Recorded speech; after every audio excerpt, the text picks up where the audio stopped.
What if your opponent is your mother? I think it's different in your family. I thought you were talking about in war. No, I'm talking about in general.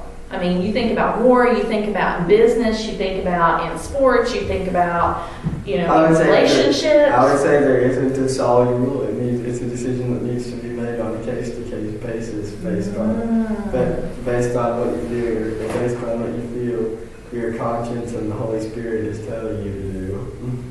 Because I feel like in war, the line is much further away than it is in personal matters. Okay. Because I feel like in war, when you're trying to defend your people, I feel like the line is a little further back as far as what is lying and what is just letting them think what they want to think. When does deception in war cross the line, or does it then? Other than James for a second. When does deception in war or in a life-threatening situation, we'll even go there, when does deception cross the line into sin?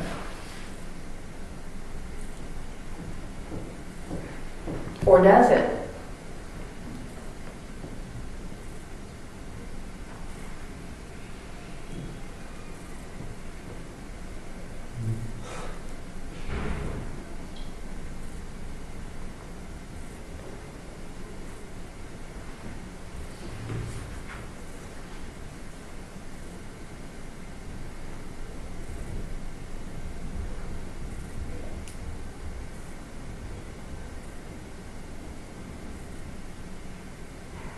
I can hear the air conditioning.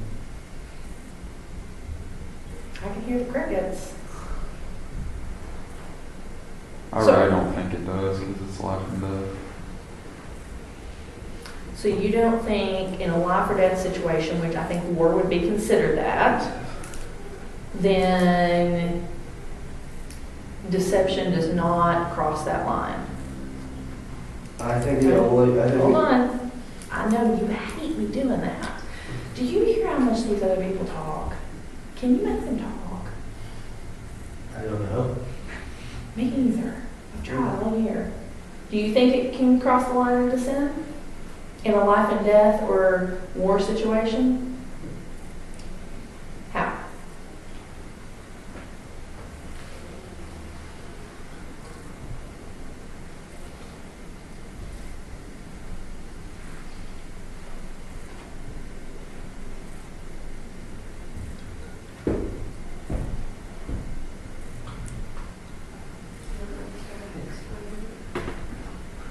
Yeah?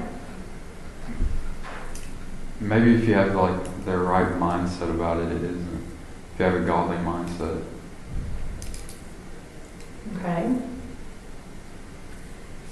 And you feel a need that maybe God put on you to do it. Because it all depends on your motives. Yeah.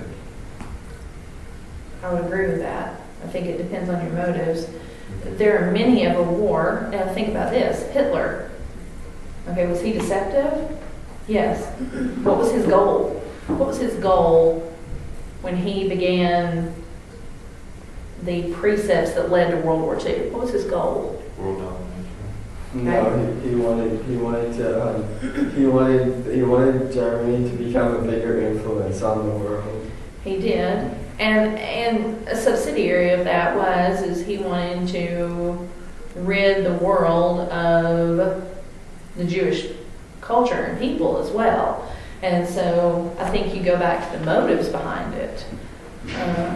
But is it for personal gain? Do you see what I'm saying? Is it for personal gain? I think we can do things honestly that look right and look biblical. Do you feel what I'm saying? Forget about deception for a second. Our churches are filled with people who do all the right things. They serve, they teach Sunday school, some of them are even pastors in places. They homeschool their kids, they do, whatever. And what's the motivation? What's the heart behind it?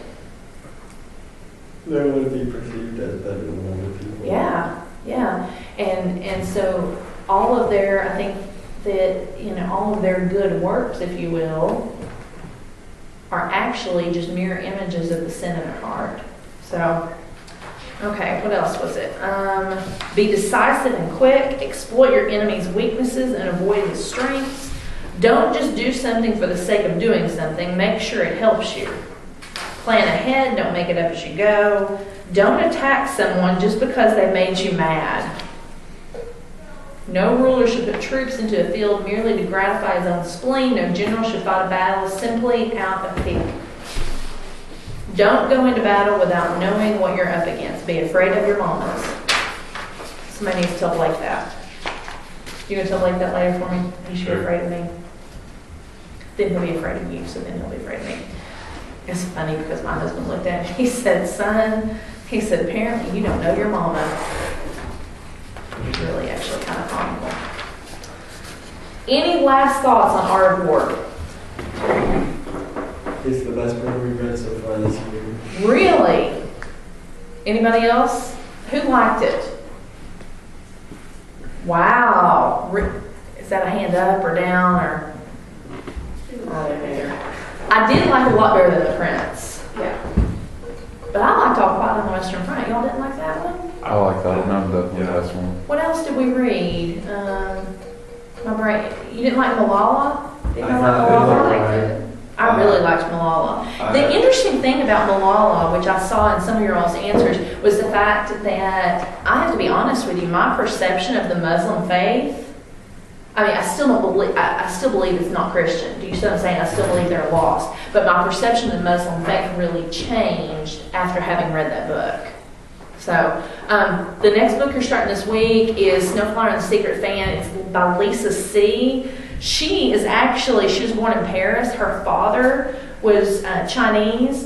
But the interesting thing is she grew up in and around Chinatown. And she was very influenced by the Chinese heritage and culture. And she has won all of these crazy awards for writing Chinese heritage books and things. So it really should be interesting. They do talk about foot binding in this book. Do you all know what foot binding is?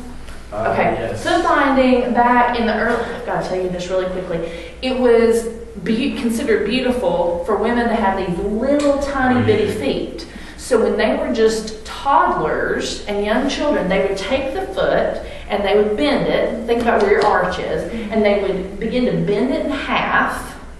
And they would bind their feet like that. So that even as their feet grew, what would happen is a woman's feet would wind up being half the size of what it normally would have been if it had grown out, because it was bent right at the arch of the foot. It was terribly painful. They finally outlawed it maybe in the 30s, maybe the 30s or the 40s. But some of the outreaching areas of China, like the small villages and things, continued doing it even past that. But I mean, it was painful. It was atrocious looking. If you're really interested, you can Google it. But it's all, Ben's like, I'm going to go right home and Google that. All right, y'all. I'll see you